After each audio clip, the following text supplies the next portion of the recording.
안녕하세요. CR국어 양일쌤입니다. 오늘은 비문학 실전풀이 비법 2021년도 수능 완성 실전 5회분 독서 25번부터 30번 기술 지문인데요. 항공기 날개의 그 양력학에 대한 원리를 설명하는 지문입니다.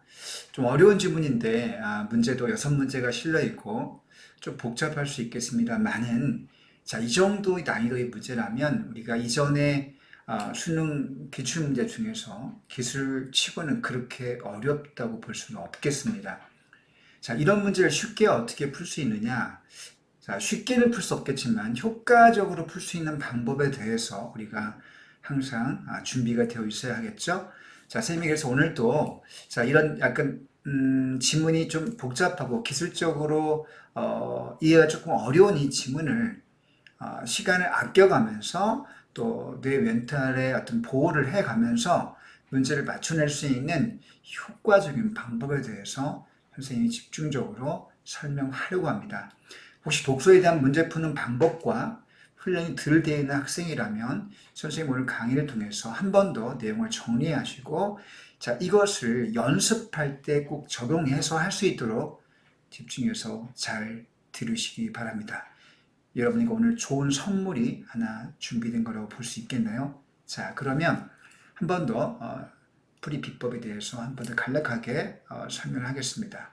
선생님이 기존에 독해 실전 비법 강의를 통해서 이미 이 내용을 알고 있는 친구라면 속도를 좀 빨리 들으면서 한 번 더 리플레이 하시고 처음 듣는 친구라면 새겨 들으시기 바랍니다.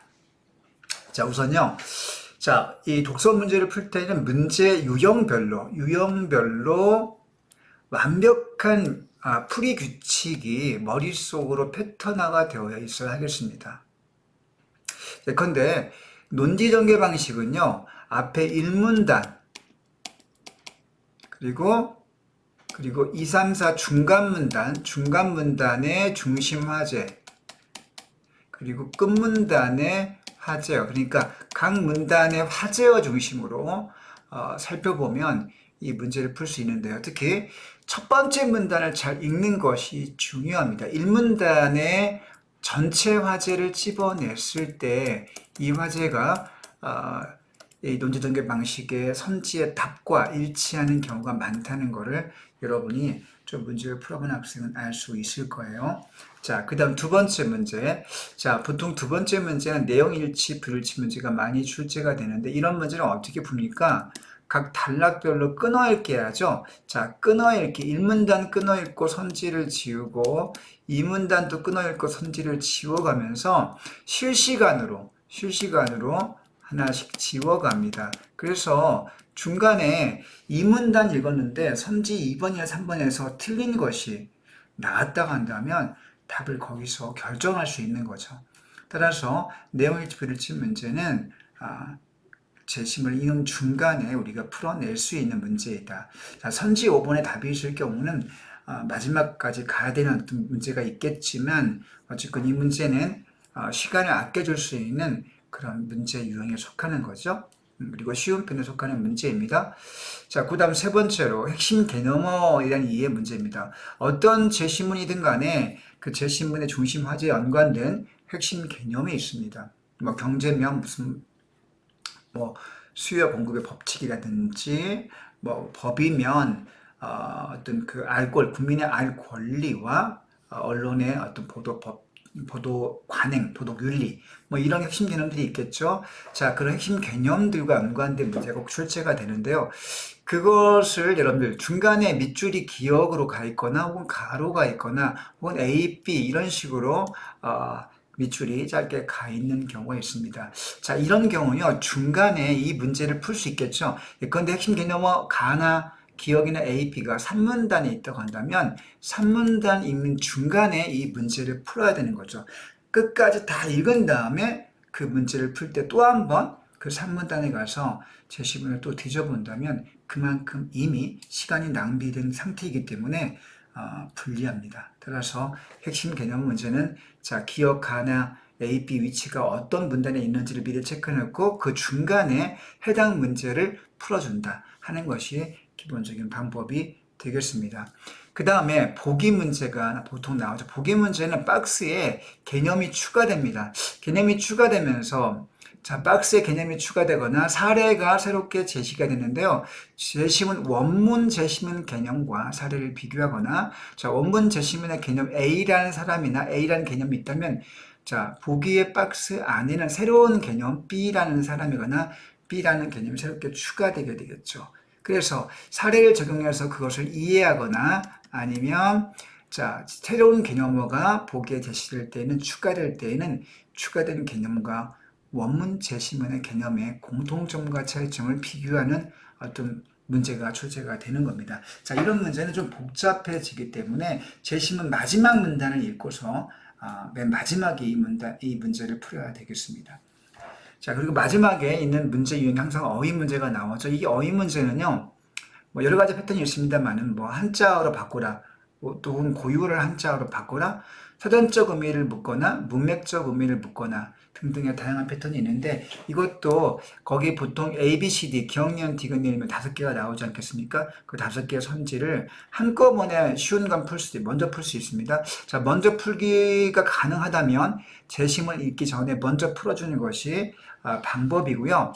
자, 그렇지 않다고 한다면 한 단락씩 끊어 읽으면서 자, 1문단에 A가 들어있고 2문단에 B가 들어있다면 한 단락씩 끊어 읽으면서 OX를 이렇게 해나가면서 문제를 풀면 중간에 3번이 답이 나온다면 확실하다면 자, 여기서 그만 중단하고 4번을 살필 필요가 없는 거죠. 자, 이렇게 시간을 관리할 수 있는 부분이 있습니다. 자, 이렇게 선생님이 대략 5가지 문제 유형의 패턴에 대해서 기본적인 규칙을 살펴보았는데요.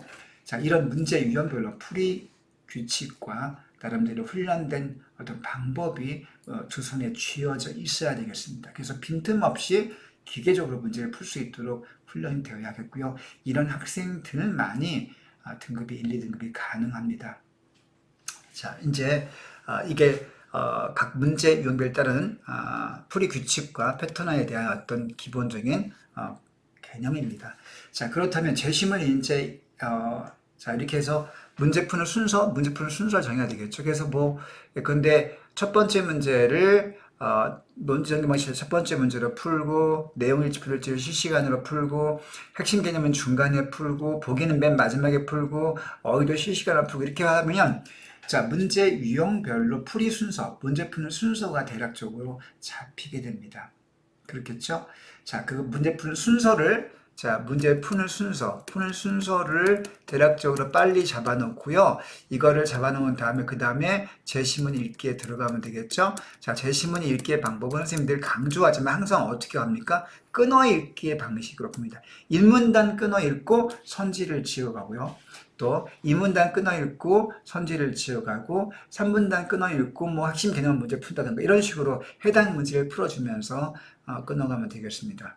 여러분들 지금 수한 5회, 실전 5회, 독서 25분 문제를 펼쳐놓고 있다면 펼쳐놓으시고 자 25분부터 30분까지 선생님이 쭉 문제를 미리 살펴봤거든요. 살펴보면요. 자 결론부터 얘기하자면 자 놀랍게도 25번은 1문단만 읽고도 문제가 풀립니다. 이따 선생님 보여줄게요. 26번 두 번째 문제는 3문단 읽고 문제 끝나요. 27번도 3문단 읽었을 때 끝납니다. 그러니까 우리가 25, 6주 앞에 3개의 문제는 제시문 끊어읽기 1, 2, 3분 다녔을 때 벌써 3개의 문제가 풀린다는 겁니다. 그리고 자 30번도 어휘 문제인데 A, B, C, D를 끊었을 때 4문단에서 답이 나옵니다. 그러니까 4문단까지 읽었을 때 벌써 4개 문제가 풀린 상태고요. 자 28번 5문단은 자 양력 개수, 양력 그 곡선 문제인데 5문단의 그 개념이 들어있습니다. 그러니까 5문단을 읽고 나서 28번을 풀 수 있게 되겠고요. 29번은 마지막으로 6문단 읽고 나서 풀면 되겠습니다. 따라서 우리가 제시문을 끊어 읽었을 때, 끊어 읽기 했을 때 마지막 6문단을 딱 끊어 읽고 그 순간은 이미 제시문에 대부분의 문제가 풀려 있어야 하고 보기 문제 하나만 남아있는 상태가 되어야 하겠죠. 이렇게 여러분이 푸는 훈련이 되어 있다고 한다면 독해 준비가 상당히 된 학생이라고 볼 수 있겠습니다. 자, 그럼 이제 제시문에 가서 선생님이 문제를 실시간으로 풀어 보겠습니다. 자, 25번 지문에 당도했습니다. 자, 그렇다면 우리는 이 지문에 딱 당도했을 때 항공기가 하늘에 뜬다. 이건 기술 지문이라는 걸 더 감을 잡을 수가 있겠죠. 그리고 그림이 나오는 거 보니까 조금 어려운 느낌이 듭니다. 자, 당황하지 마시고, 자, 지문을 읽기 전에 먼저 뭐부터 봅니까? 문제 유형부터 봐야 되겠죠. 자, 다음 페이지 가서 문제 유형을 살펴보겠습니다. 자, 25번을 보니까요. 논지 전개 방식이네요. 머릿속에 이건 일문단을 먼저 읽고 한번 트라이를 해봐야 되겠구나 하고, 자, 문제 푸는 순서를 제일 먼저로 꼽아두는 게 필요하겠네요. 자, 26번 가볼게요. 26번은 내용일치 불일치 땡큐한 문제나 이건 실시간으로 풀어야 되겠구나 라는 사실을 알 수 있습니다. 자, 다음 페이지 문제 가볼까요? 자, 27번 캔버에 대한 이해. 캔버가 어디 나올까? 라는 거 여러분들 캔버는 중간에 개념어 문제가 나왔네요. 여러분 개념어 문제는 제시문의 그 위치가 어디 있는지를 반드시 먼저 확인을 하는 게 필요하겠습니다. 적어두세요. 개념어 문제는 어떻게 하라고요? 제시문 가서 얼른 눈을 훑어보고 몇 문단에 그것이 위치가 있는지를 확인해 봐야 되겠습니다. 자, 가서 확인해 볼까요? 자, 캔버가 어디 나옵니까? 저 뚝 이문단 없네? 이문단에 캔버가 있습니다. 여러분, 그러므로 캔버는 몇 번째 문제였습니까? 26번, 내용일치 27번. 옆에다 이때 이렇게 표시합니다. 이문단 캔버를 딱 본 다음에 별표 해놓고요. 여기다가 27번을 풀자라고 표시해 줍니다. 이렇게 써야 됩니다. 왜냐하면 이렇게 쓰지 않으면 중간에 읽다가 27번을 푸는 순서를 놓치게 되고 다음 문단을 넘어가게 되겠죠. 그러면 기억에서 가물가물해집니다. 이미. 따라서 시간을 낭비하기 때문에 여기 27번에 캔버를 적어두는 게 필요한 거죠. 자, 이 문단 읽을 때 캔버를 풀 수 있겠습니다. 자, 그 다음 28번 문제 가볼까요? 자, 여러분 28번 문제 가봅시다. 28번 가보니까 양력 곡선에 이것도 일종의 개념어 문제인데 제시문의 개념어 중에서 양력 곡선이 나오는 어떤 그런 문제이네요. 그래프가 나오는 게 좀 어려워 보이는데요. 이때 역시 양력 곡선이라는 개념이 제시문에 어디 위치해 있는지를 먼저 확인해 둬야 되겠습니다. 자, 가볼게요. 어디 나오는지. 양력 곡선은 어디 있을까요? 자, 여러분들 첫 번째 페이지는 나오지 않고요. 좀 더 가보면 양력 곡선은 뒷부분에 나옵니다. 뒷부분에 양력 곡선이 나옵니다. 자, 여기에 나오네요. 자, 5문단의 끝부분에 양력 곡선이 나오므로 이거는 자, 이게 몇 번이었습니까? 28번이었나요? 28번을 5문단 마지막 문단 근처에 읽을 때 28번을 풀 수 있겠습니다. 이렇게 미리 문제를 번호를 표시해 두는 게 방법입니다. 자, 그 다음 29번 문제 가볼게요. 다음 페이지 가서 29번 문제 보니까 보기 있는 보기의 개념이 나오는 문제네요. 자, 윗글을 참고해 보기를 이해해라. 이 문제는요, 보기에 보니까 자, 자, 그림 사례가 나왔습니다. 제시문의 개념을 보기 사례에 적용해라 하는 좀 복잡한 문제가 되는 3점짜리 문제네요. 딱 보니까 무슨 여기 슬랙과 플랫이라는 어떤 그런 새로운 개념이 추가된 것 같네요. 자, 이 문제는 언제 풉니까? 마지막에 풀어야죠. 당연히 마지막에 풉니다. 자, 그리고 마지막 문제. 자, 30번 문제는 문맥상 A와 바꿔쓰기 문제. 문맥 문제가 나왔네요. 이거는 딱 보니까 A, B, C, D가 들어있는 것으로 봐서 자, 실시간으로 한 단락씩 읽어가면서 하나씩 실시간으로 지워가면 되겠습니다. 자, 여러분 이렇게 문제 유형을 살피면서 푸는 순서와 문제 푸는 위치에 대한 표시를 해두는 것이 우선 필요하고요. 자, 이제 그런 문제 푸는 순서를 한번 정해 보겠습니다. 자, 앞에 가서 볼게요, 여러분. 딱 보니까요. 이 문제 보니까 25번은 1문단. 자, 푸는 순서입니다. 푸는 순서를 시험 볼 때는 이렇게 굳이 적을 필요까지는 없겠고요. 지금 현재 연습하는 거니까 이렇게 적어보는 겁니다. 자, 필요한 경우에는 간단하게 적는 것도 방법이 되긴 되겠습니다. 25번 실시간으로 풉니다. 자, 앞에 문단, 1문단에서 이미 끝날 수도 있기 때문에 자, 25번, 그 다음에 26번 내용 일치 문제, 일치 문제는 역시 실시간으로 풀죠. 자, 그 다음에 캠버가 나온 27번 문제. 그 다음에 마지막 30번 문제도 어휘 문제인데, 문맥 어휘 문제인데 실시간으로 풀어갑니다. 그러니까 26번, 30번을 동시에 실시간으로 풀어가고요. 27번에 나온 캠버 문제는 이 문단에 나왔었죠. 이 문단 읽고 풀 수 있겠습니다. 27번에. 자, 그 다음에 28번의 양력곡서는 자, 끝부분에 오문단에 나오는 문제였죠. 그 다음 마지막 29번을 마지막으로 풀면 되겠습니다. 자, 이렇게 순서를 짜보는 것이 필요하고요.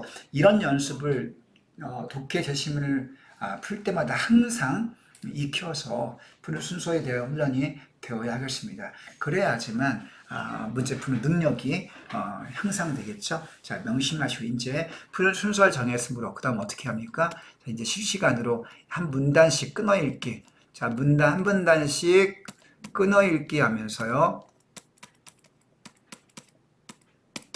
이제 문제를 풀어보겠습니다. 자, 제시문 맨 처음으로 넘어가 보겠습니다.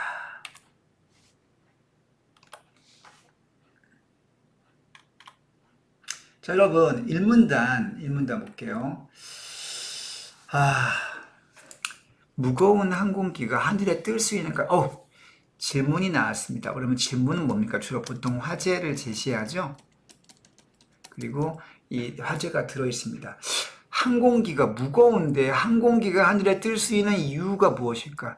무거운 항공기가 하늘에 뜨는 이유. 자, 이게 글 전체의 화제가 되겠네요. 자, 그리고 질문을 던진 다음에, 자, 질문을 던지고, 자답을 하고 있습니다. 자, 그럼 뭐냐면, 날개의 단면 모양, 날개 모양, 익형, 한자어로 익형, 우리말로 풀면 날개 모양입니다. 날개 모양에 의해서 기압의 차이를 만들고, 그것 때문에 위로 밀어 올리는 힘, 우리가 이걸 보통 양력이라고 하죠. 자, 양력 때문에 그 이유는 뭐냐? 비행기 날개 모양의 양력 때문이다. 이런 얘기를 하고 있는. 너무나 쉬운 얘기네요. 라이트 형제가 비행기 날개를 이렇게 밑에 나온 것처럼, 자, 이렇게 날개를 만들어서 비행기를 처음으로 띄웠지 않습니까? 자, 1문단 읽었습니다. 혹시 첫 번째 문제를 풀 수 있나 한번 확인해 볼게요. 무조건 일단 들이대 보는 겁니다. 일단, 끊어 읽기 하면서 풀 수 있는 선지가 무엇인지 항상 따져보는 게 방법이거든요. 들이미는 겁니다. 자, 들이대는 거죠. 자, 첫 번째 문제 볼게요. 자, 논지전개방에 대한 설명을 적절한 것은, 자, 1번, 제작 기술의 발전, 아직 안 나왔죠? 항공기 날개 익형과 받은값 상관계 아직 안 나왔네요. 역사적인 사례, 변화해온 과정. 자, 화제는 이거 연관성이 없네요. 사례를 통해, 과학적 원리, 과정, 그럴 수도 있겠네요. 자, 양력은 일단 나왔습니다. 자, 추진력을 얻는 과정. 자, 5번 가볼게요. 자, 항공기가 하늘에 뜨는 원리. 여러분, 아까 1문단에 나왔던 그 금방 읽었던 문장 속에서 무거운 항공기가 하늘에 뜨는 원리는 무엇입니까? 양력이었죠. 힘의 발생. 자, 5번이 답될 가능성이 아주 농후하네요. 자, 선생님 같으면 5번이라고 확신해 가지고 5번이라고 딱 찍고 넘어가겠습니다. 자, 5번이 답될 것 같아요. 자, 그 다음에, 자, 일단 다른 26번 문제, 내용일치, 불일치 문제를 풀 수 있는지 보겠습니다. 자, 양력이 나왔죠. 양력은 압력의 차이다. 아까 비행기 날개 압력의 차이란 말 나왔죠. 자, 1문단에서 벌써 선지 1번 한 개를 지울 수가 있네. 이건 맞는 선지네요. 자, 2번, 기체 진동 아직 안 나왔고, 3번, 정합 아직 안 나왔고, 4번 유속변화 아직 안 나왔고, 5번 날개 비대칭 날개 아직 안 나왔죠. 자, 벌써 1문단 읽고 선지 1번 하나 지웠습니다. 벌써 얼마나 몸이 가벼워집니까? 이렇게 끈열기 하는 방식에 대해서 잘 원리를 이해해 주기 바랍니다. 다시 앞에 가서 이제 2문단을 가볼게요. 자, 2문단 보겠습니다. 자, 항공기 익형, 즉 날개 모양이었죠. 자, 익형에 대한 설명이 나옵니다. 여기 이 그림에 대한 설명이 나오겠네요. 날개가 후연, 여러분, 후연 딱 보니까 여기 뒤에 끝부분을 가리켜, 날개 끝부분. 향해 휘어져 있음을 알 수 있다. 즉, 항공기의 날개는 상하 대칭이 아니다. 대칭, 당연히 대칭이 아니네요. 대칭이 아니다. 자, 비대칭 날개 나왔네요. 비대칭 날개가 대칭 날개보다 양력을 더 만들 수 있다. 양력을 효율적으로 만들 수 있다. 그 힘을 위로 뛰어 올릴 수 있다는 얘기네요. 자, 항공기 날개가 휘어진 정도는 날개가 휘어진 정도를 곡선의 정도를 캠버라고 한다는. 캠버는 20번에 나오는데 이제 풀어야 되겠죠? 날개가 휘어진 정도를 가리킵니다. 캠버는 날개에 내접하는 원의 중심. 그림을 봐야 되겠네요. 내접하는 원의 중심. 여러분 수학했으면 쉽게 알겠네요. 이것들이 내접하는 원의 중심 아닙니까? 요게. 요거네요, 요거. 중심을 연결하는 선인데요. 그것이 익현은 지금 보니까 밑에 있는 선이에요, 밑에. 자, 익현에서 얼마나 떨어져 있는가를 보여주는 것인데, 내접원 중심과 익현 사이의 거리를, 중심과 익현 사이의 거리를 익현의 길이로 나눈 비율. 여러분 지금 보니까 지금 비례식이 나오네요. 여러분 비례식 나오면요 굉장히 중요해요. 여러분들 자 비율, 자 비례식 이거는 문제 100% 선지에 나오게 되어 있습니다. 여러분 그래서 이런 과학이나 기술 지문 읽을 때 비례식 나온 단락을 주목해서 보고요. 그 비례식 나올 때 밑줄을 잘 거둔 다음에 한 번 정도는요. 이거를 비례식을 분수식으로 바꿔서 꼭 써두기를 바랍니다. 뭐라고요? 자, 비례식 문장이 나오면 이거를 어떻게 바꿔라? 반드시 분수식으로 바꿔 써봐라. 자, 이건 캠버를 지금 구하는 방식입니다. 캠버는 있고 캠버의 비율을 어떻게 구한다? 자, 분모가 뭡니까? 익현의 길이, 익현 길이분의 그 다음 분자, 내접은 중심과 익현 사이의 거리. 자, 익현과 내접은 중심 이 거리를 가리키네, 이 거리. 그죠? 자, 캠버는 이 부분이 제일 캠버가 크네요. 제일 큰 부분이. 자, 익현의 길이분, 익현 길이분의 그 다음에 익현과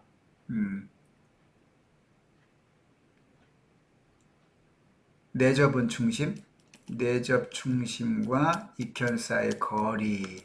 여러분 이렇게 분수식으로 바꿨을 때 또 하나 선생님 미리 강조하고 싶은 건 뭐냐면요. 분수식으로 바꿨을 때에는 비례 반비례 관계를 잘 이해해 줘야 돼요. 뭐라고요? 여기 분수식으로 바꿨을 때 비례 반비례 관계에 대해서 우리가 먼저 개념적으로 좀 알고 있는 게 좋겠습니다. 왜냐하면 캠버는 지금 분모에는 반비례하고요. 자, 분자에는 비례하겠죠. 지금 익현의 길이가 길수록 캠버는 커진다는 거 아닙니까? 그죠? 그리고 익현의 길이가 길수록 캠버는 작아지고요. 그 다음에 내접원 중심부와 익현의 거리가 클수록 캠버는 커지게 되겠죠. 캠버가 클수록 양력이 커집니다. 캠버 이퀄 또 양력이 되겠죠.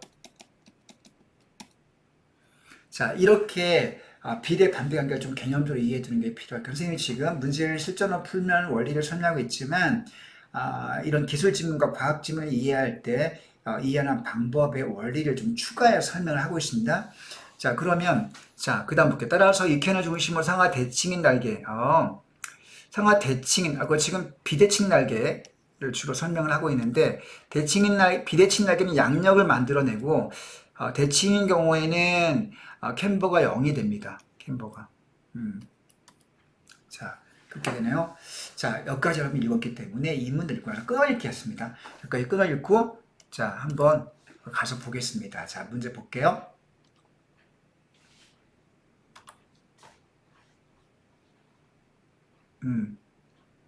자, 25분 아까 이미 답이 거의 나왔고요. 26번 가볼게요. 냉혈치 비례치 문제.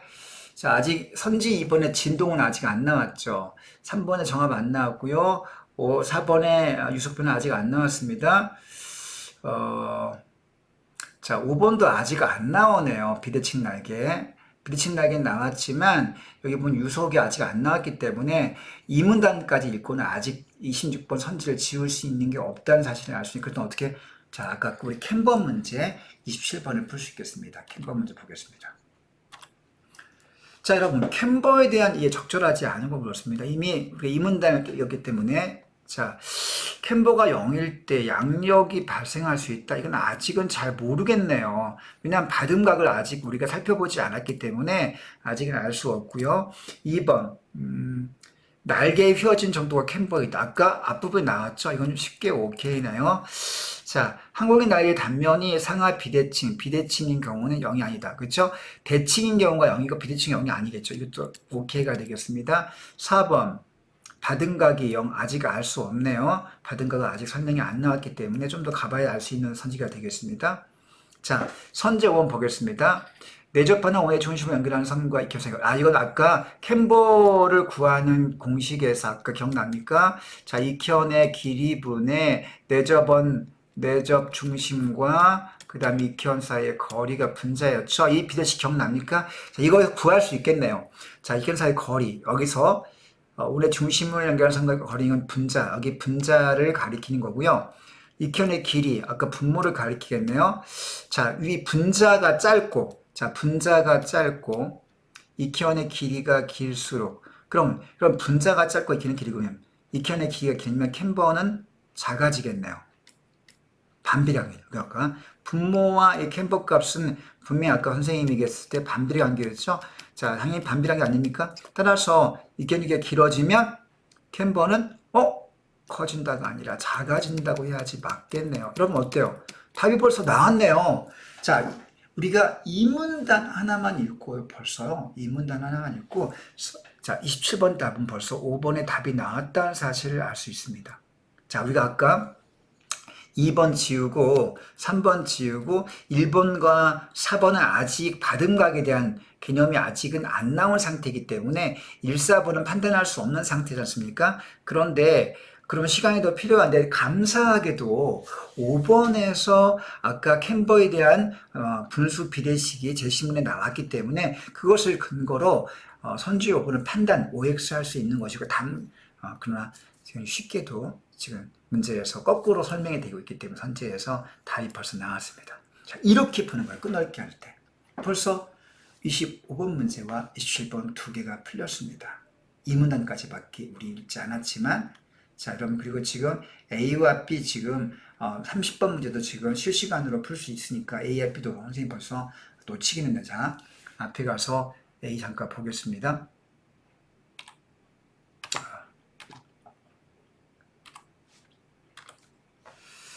그리고 아까 A가 아까 봅시다. 날개 윗면과 아랫면 사이 기압의 차이. 자, 위로 올라면 자, 날개 위가 여기 기압이 클까요? 여기 아래 기압이 클까요?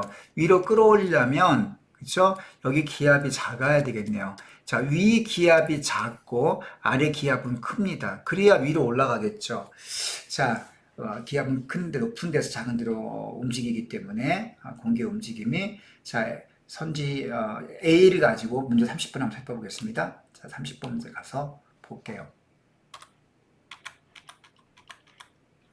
자, 윗면의 기압을 아랫면 낮게 한다. 기압 차이 많네요. 그죠? 이렇게 해서 하나를 이렇게 실시간으로 지워가는 거예요. 자, 그 다음에 다시 가서 B를 살펴보겠습니다. 자, 우리가 이 문단에서 B가 아직 B가 안 나왔네. B는 3문단에 나옵니다. 이제 3문단 끊어읽기로 가봐야 되겠습니다. 자, 3문단 끊어읽기로 가볼게요. 자, 날개 주위의 공기 흐름을 아까 이게 30번에 아까 문제 선지 2번 해결할 수 있죠. 30번 선지 3번 해결할 수 있고요. 자, 날개 주위의 공기 흐름을 그린 선을 흐름선이라고 하는데 흐름선은 공기 흐름이 날개에 막혀 정체되는 지점인 정체점을 경계로 그쵸? 어떤 딱 막히는 지점 이렇게 있을 때 여기가 딱 막히는 지점이 있지 않습니까? 여기 딱 막히게 되겠죠? 이게 정체점입니다. 경계로 나뉩니다. 그렇겠죠? 자, 위쪽을 흐르는 이렇게 공기는 날개를 따라 상승했다가 하강하는 커브를 그린다. 당연히 상승했다가 이렇게 밑으로 하강하겠죠. 이렇게. 자, 또한 정체점에서 나뉜 공기는 날개 끝에서 다시 만나지 않는다. 자, 분명히 여기서 친구 A와 친구 B가 공기가 이렇게 같이 가다가 A와 B로 나뉘게 되면 다시 뒤에서 만날 것 같은데 만나지 않는다고 했는데 굉장히 중요할 것 같아요. 느낌이 왠지. 이런 분들은 우리가 경감해 보죠. 왜냐하면 상식과 약간 다른 문맥은 분명히 우리가 출제할 때 선지에서 출제자가 뭔가 다루고 싶은 충동이 생기는 부분 아닐까요? 뭐 당연한 논리 아닐까요? 여러분 출제자 해보세요. 상식과 뭔가 어긋나는 표현? 그런 논리? 이거는 학생들이 놓치거나 감지하지 못할 수 있기 때문에 또 중요한 부분이기 때문에 선지에서 출제하는 사람이 언급을 하고 싶어 하는 대목일 수 있다. 그런 거 염두에 두고 이렇게 표시해 봅시다. 그리고 자, 그 상태에서 윗면을 흐르는 공기가 먼저 통과한대. 윗면. 얘가 더 빨리 지나간다는 뜻이네요. 윗면이. 그죠? 자, 공기의 흐름에 의해 생기는 압력인 동압. 흘러갈 때 동압이 생기고 흐름이 없을 때는 정압. 뭐 그러네. 흡압이 일정하대. 여기 또 비례식 나왔네요. 자, 정압과 동압의 합은 일정하다. 우리가 이런 것도 이렇게 메모해 두는 게 필요합니다. 정체점은 동압이 0이 되어서 주변의 정압보다 항상 일정이기 때문에 정체점에서는 동압이 0이 되면 정압은 주변보다 높아진다. 당연하겠네요. 또 날개 위쪽에서는 날개에 가까워질수록 정압이 낮아지는 기압 정도. 날개에 가까워질수록 크림에 날개 날개 표면에 가까워질수록 그려봅시다. 날개 표면에 이렇게 보면 가까워질수록 여기 부분이죠. 날개 표면에 이렇게 가까워질수록 이 부분에 가까워질수록 공기가 빨리 지나가기 때문에 압력이 낮아지게 되겠네요. 그죠? 자, 정압이 낮아지는 기압 경도, 즉 기압 경도는 기압차의 변화입니다. 거리에 따른 기압차의 변화가 크다는 얘기가 되겠네요. 자, 위쪽은 커집니다. 반면 날개 아래쪽, 자, 대비되어서 대립적인 설명이 이어지고 있습니다. 아래쪽은 윗면에 달리 큰 변화가 없죠. 왜냐하면 밋밋하니까 이렇게. 여기 보세요. 아래쪽은 이렇게 직선에 가깝고 윗선은 곡선이기 때문에 자, 큰 변화가 없습니다. 이렇게 직선이어서. 그렇게 되겠죠? 따라서 정압은 날개 아래면보다 자, 윗면이 정압은 낮습니다. 그죠? 정압은 낮기 때문에 자, 양력이 발생한다. 자, 윗면의 정압이 낮다는 것이 양력 발생의 이유가 되겠습니다. 압력 차이에 의해서. 자, 이것도 중요한 내용이 되겠네요. 자, BC 두 개가 나왔고 여기서 우리가 풀 수 있는 문제가 뭔지 한번 보겠습니다. 기압 경도. 자, 개념어 이런 것도 우리가 주의해도 되겠네요. 기압 경도. 그 다음에 정압에 의한 자, 윗면의 정압에 낮아서 양력이 발생한다. 이것이 주요 개념이 되겠습니다. 자, 이제 선지 가서 풀 수 있는 게 뭔지 있는지 또 한번 확인해 볼게요, 선생님이. 자, 다음 페이지 가볼게요.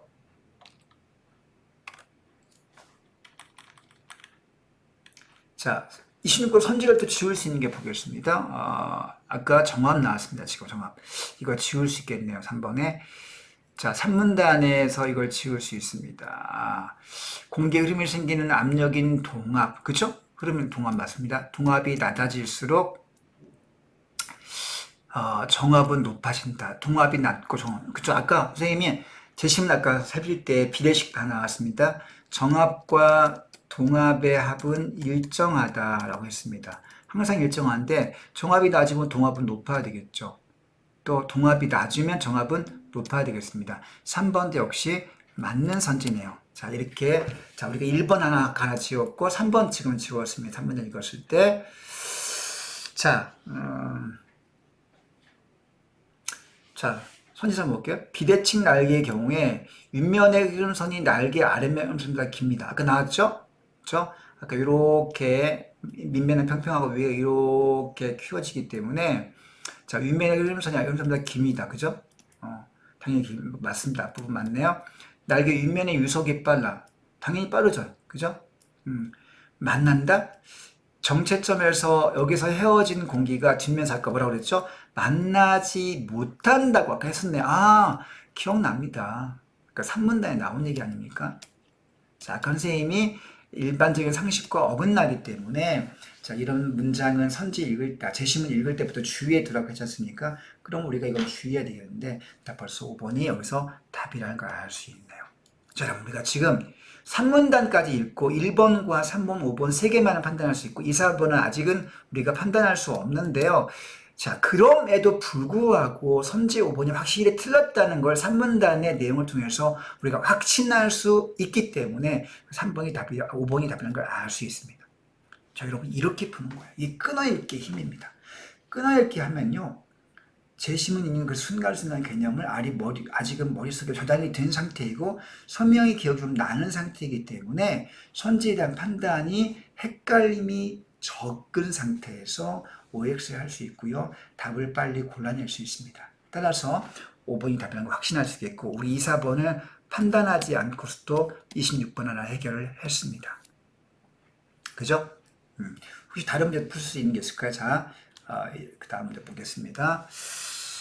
자, 아까 27번 이미 풀었고 28번은 아직 풀 수 있는 게 없겠나요? 자, 30번에 B와 C. 자, 아까 B가 뭐였습니까? 자, 아까 B 확인해 볼게요.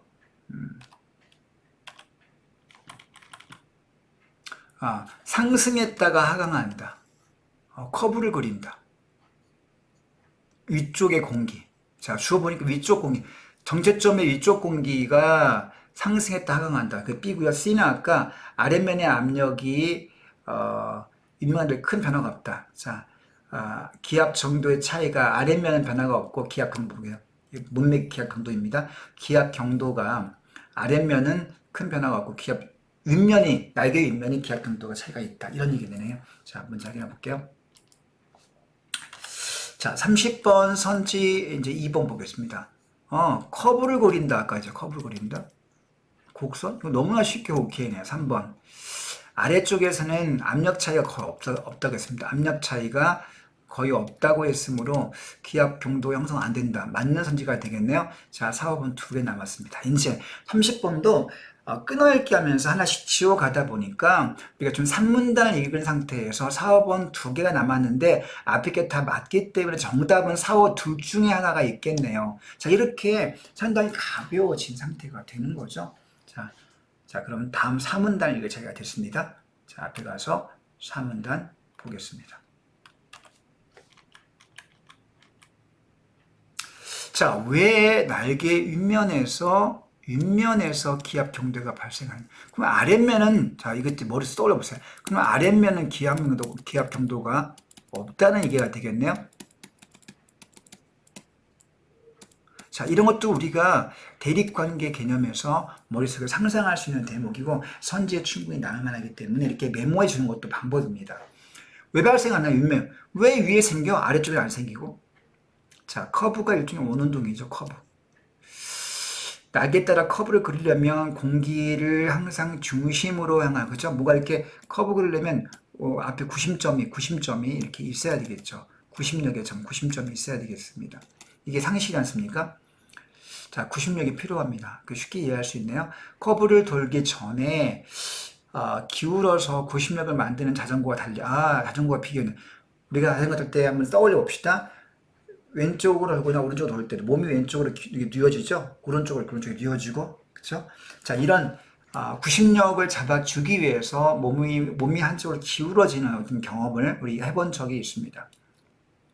자, 근데 몸을 기울이는 이런 자전거의 원심력, 구심력 만드는 방식과 달리 공기는 기울 수가 없죠. 당연하죠. 자, 공기가 기우는 대신에 바깥쪽과 안쪽에 압력차, 그렇죠. 압력차를 몸을 기우는 방식이 아니라 압력차를 만들어서 구심력을 대신한다. 그럴싸하네요. 안에가 압력이 크면 밖에 걸 당겨주게 되겠죠. 자, 날개 윗면에서 멀어질수록 커브가 완만해져. 그죠? 날개 윗면에서 멀어질수록 커브가 완만해진다. 자, 봅시다. 날개가 이렇게 있잖아요. 이렇게. 자, 날개 윗면입니다. 여기서 멀어질수록. 자, 여기는 커브가 이렇게 되겠고, 그 다음 건 이렇게 완만해지겠죠. 그죠? 자, 이렇게, 윗면에서 멀어져서 커브가 안 맞으면 맞습니다. 커브가 안 맞아진다. 자, T 하나 나는 D. 자, 여기 30번 선지 4번을 알 수 있게 커브가 안 맞아진다. 그 압력차가 90점에서 멀어지기 때문에 90력에서 멀어지기 때문에 자 어떻습니까? 멀어질수록 기압이 높아지는 기압 경도. 자 날개 윗면에서 윗면 기압이 가장 낮고 윗면 기압이 가장 낮고 멀어질수록 경도가 높아지는 기압 경도 형성. 커브가 완만해지면서 기압 경도 형성 이런 내용이 나오고 있네요. 자 여기까지 문맥을 확인해 두고 30번 선지 4번을 확인해 볼게요. 자 뒤로 가보겠습니다.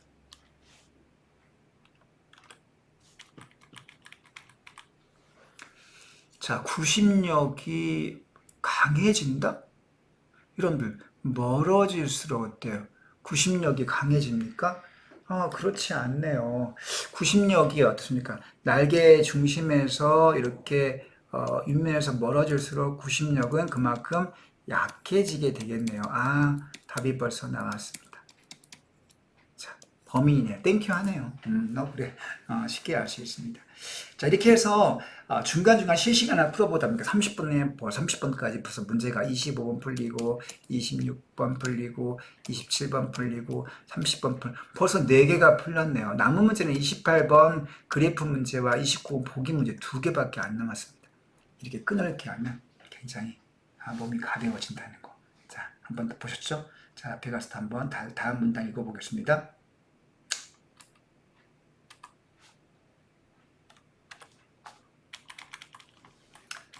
자, 또한 날개 윗면을 통과하는 공기의 속도, 유속. 드디어 유속이 나왔네요. 아까 유속이. 자, 선지에 나온 적이 있었죠? 공기의 속도를 살펴보면, 당연히 여기 날개 윗면이 이쪽이 제일 빠르고, 위로 올라와서 속도가 느리겠네요. 그죠? 구심력. 자, 다음 페이지 보겠습니다. 구심력에 의해 기압 경도가 형성되는 영역에 공기가 들어가는 경우, 그러니까 기압 경도, 이건 기압 차이였죠? 기압의 차이가 만들어지는 곳에 공기가 들어갈 경우 진행 방향의 기압이 낮으므로 그죠? 공기는 뒤에서 밀립니다. 그죠? 이렇게 공기가 가다가 여기서 막 밀리겠죠. 그죠? 여기 밀리겠죠. 이렇게 쌓입니다. 공기가 쌓여. 자, 밀리면서 공기의 속도가 가속이 돼. 자, 공기의 속도 유속이 커집니다. 자, 가속되면 동압은 높아지고 압력은 높아지고 왜냐하면 여기 공기가 쌓이니까 압력이 높아지고 정압은 왜냐하면 두 개의 합원이 일정하다고 했으니까 동압이 높아지면 정압은 낮아지겠죠. 즉 압력 차가 생기면요 유속이 변화가 되요. 그렇죠? 유속의 변화가 되면 압력 차를 유지하는 상호작용. 그렇습니다. 압력이 차가 커지면 유속이 커져가지고 유속이 커지면 또 압력 차를 서로 쌍끌이 형태 하나하나를 끌어올리면 하나를 또 끌어올리면서 이렇게 서로 이렇게 맞물려서 커진다는 얘기죠. 자, 이런 상호작용이 나왔네요. 자, 아까 우리가 이미 25, 26, 28, 27번 푸른 상태 28번과 29번이 남았는데 28번은 아까 우리 하기로 했습니다. 양력 곡선이니까 지금 다음 문제에서 풀 수 있으므로 다음 문제 넘어가 보겠습니다. 자, 양력을 발생시키는 날개 주변 공기의 흐름은 익형뿐 아니라 그림 2가 가시. 새로운 화제가 나왔는데요. 바듬각이라고 하는 게 나왔네요. 얘는 여기에 대한 설명이네요. 바듬각 쉽게 이해할 수 있네요. 날개가 공기를 받아들이는 각도가 되겠네요. 자, 바듬각에 의해서 영향을 받는다. 뭐가? 양력의 공기 흐름, 양력을 발생시키는 것이 바듬각에 의한 판단 얘기네요. 이때 양력은 양력 계수라는 거와 동압, 그 다음에 날개 면적 곱으로 정의할 수 있다. 이 세는 비례 관계네요. 양력 계수, 동압, 날개 면적에 의해서 비례합니다. 그죠? 얘는 이렇게 비례합니다.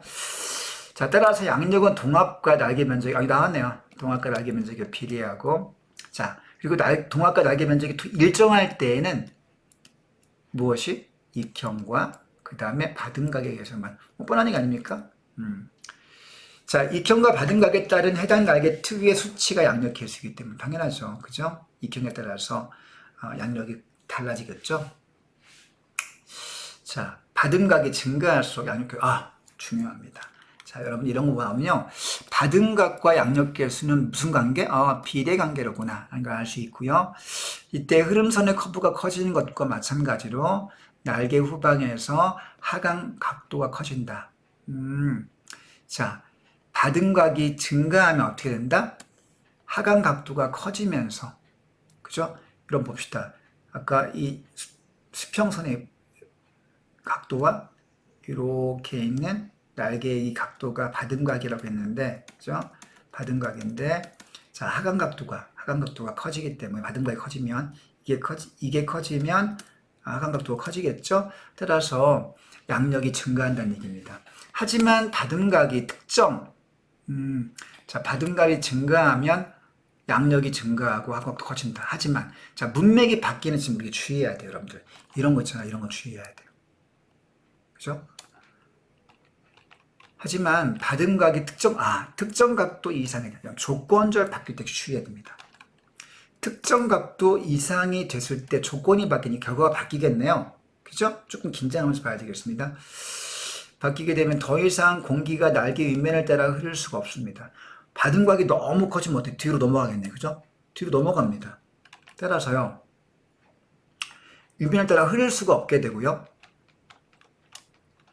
공기가 날개 윗면에서 떨어져 나가는 박리, 공기가 그냥 유출돼. 그냥 날아가 버려. 박리가 시작되기 때문에 이때부터 양력계수가 완만하게 커집니다. 특정 각도 이상일 때는 박리가 시작되면서 양력계수가 완만하게 커진다. 자, 그리고 접속어 나왔네요. 진동의 버핏이 진동이 발생한다. 자, 이런 내용이 여기서부터 특정 각도 이상이 될 때의 조건에 의해서 생기는 현상입니다. 자, 그럼 또 볼게요. 받은 각을 더 늘리면 조건절이 또 나왔습니다. 여러분. 조건절이 바뀌면 여러분 조건절이 이렇게 바뀔 때 주의해야 됩니다. 조건절이 바뀌면 결과도 바뀝니다. 자, 이렇게 아까 증가할수록 조건절 되겠네요. 조건절 1개, 조건절 2개, 조건절 3번째가 나왔습니다. 자, 조건절의 양상이 변화하면 결과가 바뀌기 때문에 주의해서 지켜바라는 거 메모해 두세요. 자, 옆에 쓰겠습니다. 조건절 주의 별표 두시고 반드시 체크해라. 여기에서 선지의 개념과 문제가 나온다는 거 여러분들 기억해 두시기 바랍니다. 자, 그러면 어떻게 바뀔까요? 양력계수가 최대치에 이룬 후에 어떻게 감소합니다. 뭐가? 양력계수가 드디어 마이너스로 꺾이는 지점이 생긴다는 겁니다. 그죠? 그리고 앞으로 나아가는 힘에 비례해서 반대 방향인 항력이 급증한다. 양력계수가 마이너스로 돌아서고 그 다음에 항력이 급증하면서 실속 상태에 이른다. 자, 이것을 양력곡선의 과정이라고 설명합니다. 여러분 문제 아까 28번 나왔네요. 28번을 풀 수 있는 상태이다. 자, 나왔습니다. 28번 가볼게요.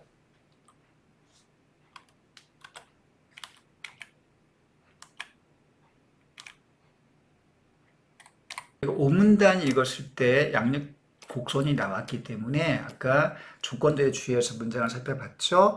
그러면 지금 오문단과 연관해서 28번을 풀 수 있는 상태가 된 것이죠. 자, 오문단에 있는 그 문장들을 지금 그림으로 보기로 바꿔놨다는 것을 우리가 알 수 있겠고요. 자, 이제 제시문의 그림 보면 이렇게 비례로 쭉 증가하다가 꺾이는 지점이 생겼습니다. 이게 최대치가 되겠고요. 그렇겠네요. 자, 벌써 감이 옵니다. 자, 캠버가 0이 아닌 항공기 날개의 양력 곡선. 그죠? 당연하겠네요. 캠버가 0이 아니죠. 비행기 날개가 이렇게 곡선을 이루기 때문에 이렇게 캠버 0이 아니겠고 당연히 1번은 쉽게 OK입니다. 자, A 이전에 받은 각이네요. 여기서는 우상향의 직선을 이루고 있는데 커지면서 기압차가 비례에 커진다. 당연히 쉽게 OK 비례네요. 그죠? 자, 3번 A와 B의 받은 각에서 양력계수가 증가하는 정도가 점차 감소한다. 자, A와 B가 보니까 여기 증가하는 정도가 점차 감소한다? 당연히 맞네요. 이렇게 곡선이 이렇게 이렇게 직선으로 증가 비례하지 않고 이렇게 증가 정도가 완만하게 감소합니다. 근데 그 이유가 문제가 돼요. 그 이유는 뭐냐? 박리가 발생하면서 커지기 때문이다. 아까 한번 확인해 볼까요? 박리가 나오는지 이미 우리는 확인했습니다. 아까 박리가 발생하면서 두 번째 조건절에서 박리가 발생하면서 완만하게 증가한다는 얘기가 나왔습니다. 한번 확인해 볼까요?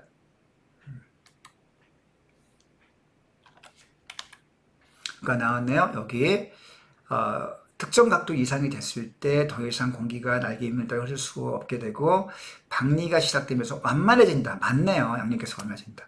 박리가 양력계수 연결되어 있는 거 확인했습니다. 여러분 그래서 따라서요.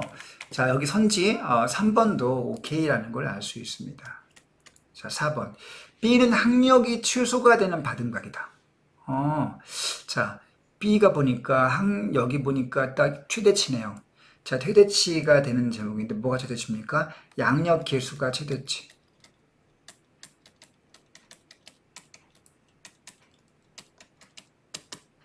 자 학력이 발생합니다. 학력이 최소가 된다? 자 이건 뭔가 아닌 것 같은데요. 자 B가 자 앞에 가서 한번 확인해 볼게요.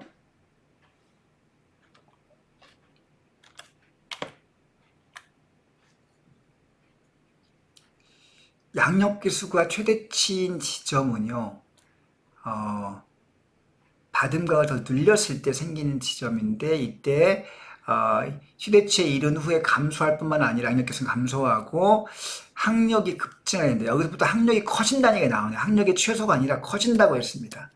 그러므로, 학력 최소가 뭔가 문제가 있네요. 자, 여기서 답이 벌써 나왔습니다.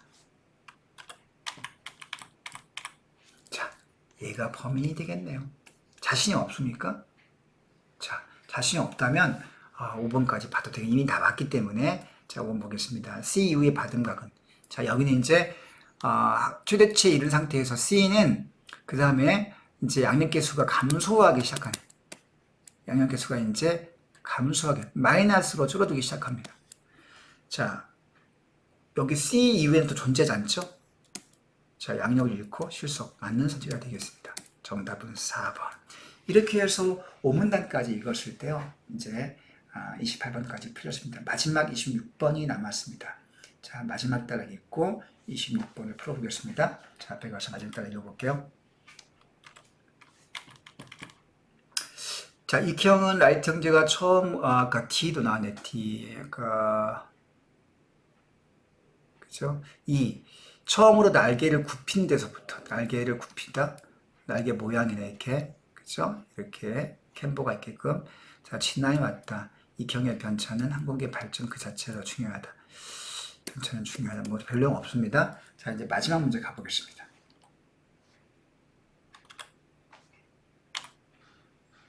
자 마지막 문제. 자 윗글을 참고해서 보기를 이해한 내용을 적절한 것은 여러분은 이제 이미 우리가 윗글에서 이미 뭐 익형이든 캠버든 뭐 등등 다양한 양력 곡선 개수든 뭐 다양한 개념을 살펴봤기 때문에 자 이걸 기반으로 보기를 이제 밑줄을 잘 그어야 되겠죠. 보기 밑줄을 잘 그어 문제를 풀 수 있겠습니다. 자 보기 볼게요. 자 항공기를 순항할 때 최대 성능 밑에 그림을 쓸 것 보니까 슬랫과 플랫 같은 게 나오죠. 자, 순항할 때는 최대 성능을 발휘하도록 설계되기 때문에 느린 속력으로는 잘 날지 못해. 그렇죠. 그러나 이착륙 시 이게 중요합니다. 항상 여러분 접속을 하는 문장을 주의해 봐야 돼요. 보기 같은 경우. 제시문도 마찬가지입니다. 자, 이착륙이 이 문제의 중요한 조건이 되겠네요. 자, 가능한 한 낮은 속력으로 안정되게 평형 아닙니까?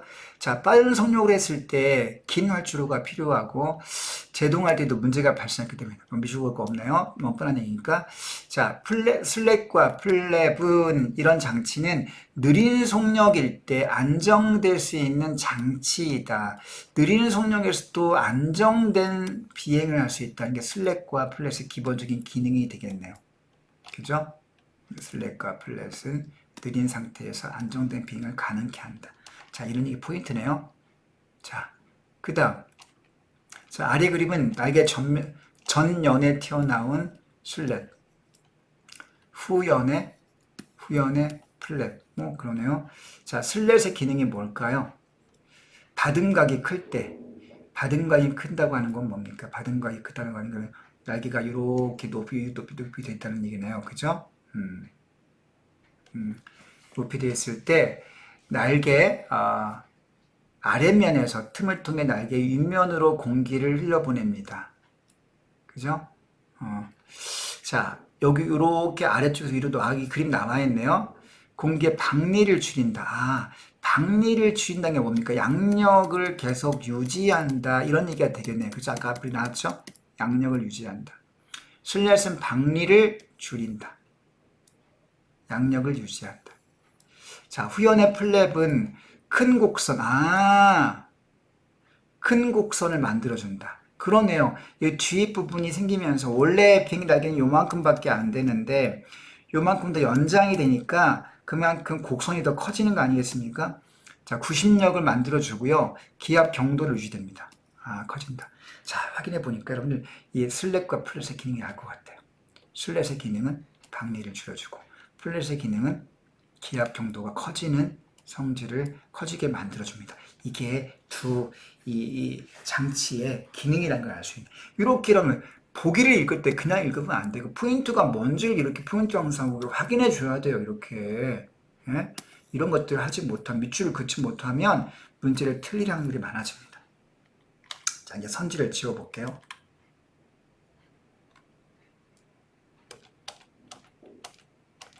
자, 슬랫은 양력 개수를 작게 한다. 아니네요. 양력 개수를 어떻게 했습니까? 양력 개수를 아까 어떻게 했어요? 슬랫이 박리를 줄입니다. 그죠? 박리를 줄여주고, 그러니까 아까 선생님이 양력을 유지해 준다고 했지 않습니까? 벌써 1번이 답이라는 거 아세요? 너무 땡큐.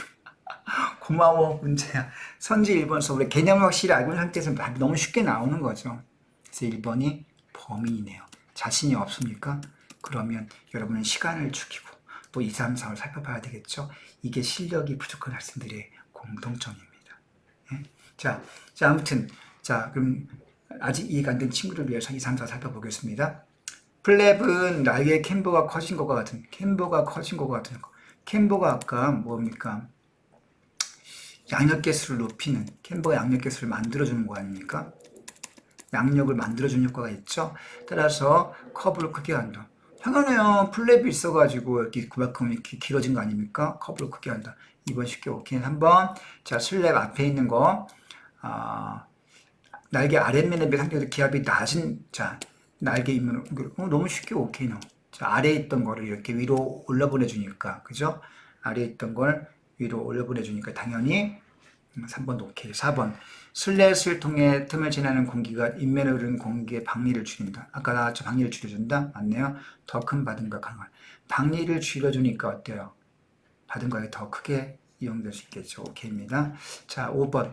속력이 느린 경우에 플랩을 이용해서 더 큰 곡선. 아까 나왔네요. 곡선이 커진다. 양력을 높인다. 오케이. 정답은 1번이라고 한 번 확인했습니다. 영어는 어때요? 자, 힘이 1번은 답될 가능성이 많지 않습니까? 이때 개념을 확실히 알고 있다면 우리가 망설일 필요가 없고 1번을 확 하고 넘어가야 되겠죠. 그러면 자, 2, 3, 4, 5에서 시간을 죽일 필요가 없다는 거 아닙니까? 이렇게 훈련이 되어야 합니다. 여러분 아시겠어요? 자, 이렇게 또 훈련해 봤습니다. 자, 이렇게 해서 6문단까지 다 읽고 마지막 보기를 푸는 순간 이 시문이 끝나는 거죠. 자, 이런 항상 여러분 아까 선생님이 강의했던 거 기억납니까? 비문학 실전 풀이 비법 한 번 더 확인해 보세요, 여러분. 자, 풀이 규칙을 익혀라. 문제 유형에 따라서 푸는 순서와 방법을 원리를 익혀라. 잘 기억해 두시고요. 그 다음에 푸는 순서를 정한 다음에 어떻게 해요? 재시문 읽기에 들어갈 때 어떻게 읽는다? 끊어 읽기 해라. 그죠? 끊어 읽기 하면서 문단별로 이러면서 문제 하나씩 맞춰 나갑니다. 25번 1문단, 26번까지 3문단, 그죠? 30번 4문단, 5문단 28번, 마지막 29 이렇게 풀면 되겠습니다. 자, 여러분의 선전을 응원하고 여러분이 수능에서 좋은 결과 있기를 응원합니다. 여러분 화이팅! 안녕!